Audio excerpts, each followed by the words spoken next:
പറയാനുള്ളത് ഒരു സീരിയസ് മാറ്ററാണ്. അതനുസരിച്ചാ നിങ്ങൾക്ക് കൊള്ളാം. എന്താടി നിനക്ക് പറയാനുള്ളത്? ഞാൻ നേരത്തെ വോൺ ചെയ്തതാണ്. ഞാൻ എടിയല്ല, നന്ദന. നന്ദന പിള്ള.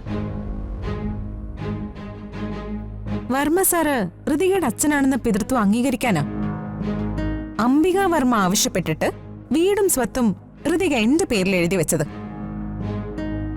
എനിക്ക് ഏറ്റവും വലിയ സ്വത്ത് എന്റെ അച്ഛനാ. അതുകൊണ്ടാ ഞാൻ അങ്ങനെ ചെയ്തത്. അതെന്തെങ്കിലും ആവട്ടെ. സ്വന്തം അച്ഛനോട് സ്നേഹവും ആരാധനയും പെൺമക്കൾക്കുണ്ടാവുന്നത് സ്വാഭാവികം. എന്റെ വിഷയം അതൊന്നും അല്ല. ഇപ്പൊ ഈ സ്വത്തുക്കളെല്ലാം എന്റെ പേരിലായതുകൊണ്ട് ഈ വീട്ടിലെ ഗൃഹനായിക, അയ്യേ അത് വേണ്ട, മേം സാബ് ഞാനാണ്. എല്ലാവരും എന്നെ മേം സാബ് എന്ന് വിളിച്ചാ മതി. ഇതെന്താ മിലിറ്ററി ക്യാമ്പോ? നീ ആരാടി? പട്ടാളക്കാരിയോ? ഇവിടെ താമസിക്കണമെങ്കിലേ എന്നെ മേം സാബ് എന്ന് വിളിച്ചിരിക്കണം. എന്റെ സ്വഭാവം വെറുതെ വഷളാക്കല്ലേ. ഞാൻ ചീത്തയായ അനന്തമിള്ളേക്കാൾ വലിയ ഫ്രോഡാ. നീ കൂടുതൽ കളിച്ചാലേ ദേ ഇവളെ എഴുതി തന്ന തീറാധാരം എന്റെ കയ്യിലാ. അത് ഞാൻ എടുത്തങ്ങ് കീറിക്കളയും, അല്ലെങ്കിൽ കത്തിച്ചു കളയും. അതോടെ തീരും നിന്റെ ഇതിനകത്തുള്ള ആട്ടം. ആ ലോക്കറി വെച്ചിരിക്കുന്ന ഡോക്യുമെന്റ്സ് അല്ലേ? ആ ലോക്കൊക്കെ ഞാൻ എപ്പോഴേ തകർത്തു.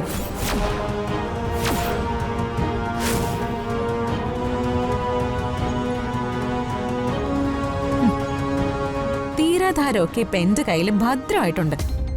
അത് ലോക്കറിലാ, സേഫ് ലോക്കറില്. വേണ്ട, ഞാൻ കരണത്തൊന്ന് തന്നാലേ അംബികയ്ക്കത് താങ്ങാനാവില്ല.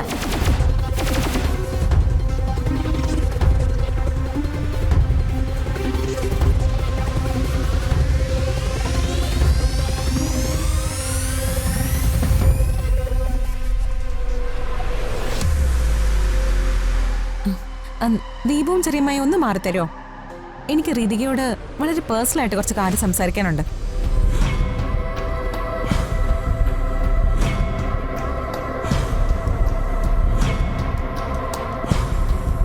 ഋതിക എന്നോട് ക്ഷമിക്കണം.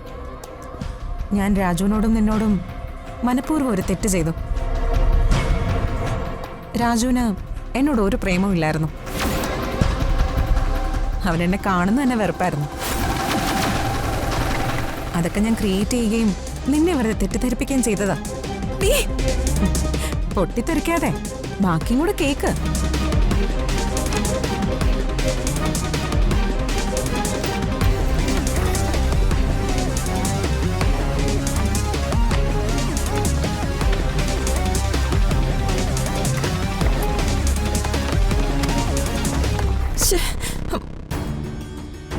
ദൈവമേ,